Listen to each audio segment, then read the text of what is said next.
திமுக தொண்டர்களே, திமுக கட்சியில் இருக்கக்கூடிய உறுப்பினர்களே,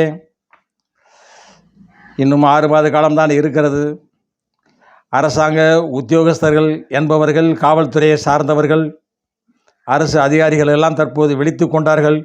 அடுத்தடுத்து யார் ஆட்சிக்கு வரப் போகிறார்களோ, நான் இப்பொழுதே நேர்மையாக இருக்க ஆரம்பித்து விடுவோம், இல்லையென்றால் வரக்கூடியவர்கள் என்னவெல்லாம் செய்து விடுவார்கள் நம்ம என்று பயந்து போய் இப்போ கொஞ்சம் நேர்மையாக வேலை செய்ய ஆரம்பித்திருக்கிறார்கள் என்பது உண்மை. சிபிசிஐடி விசாரணை நடந்து கொண்டிருக்கிறது. கரூரில் ஒரு தொண்டர் உள்ளே நுழைகிறார், மிரட்டுகிறார், அரட்டுகிறார், தூக்கி உள்ளே வச்சுட்டாங்க. இது விஷயம், சின்ன தகவல், இது எல்லாத்துக்கும் பொருந்தும். ஏன்னா ஆட்சி நிறைவு வரப்போகுது, அடுத்து யார் வருவாங்க தெரியாது.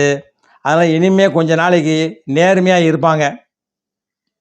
அரசு அதிகாரி, காவல்துறைக, அது சம்மந்தப்பட்டவங்க அத்தனை பேர் கொஞ்சம் நேர்மையாக இருப்பாங்க. எச்சரிக்கையாக இருங்க. நல்லது செய்வாங்கன்னு நினைக்காதீங்க.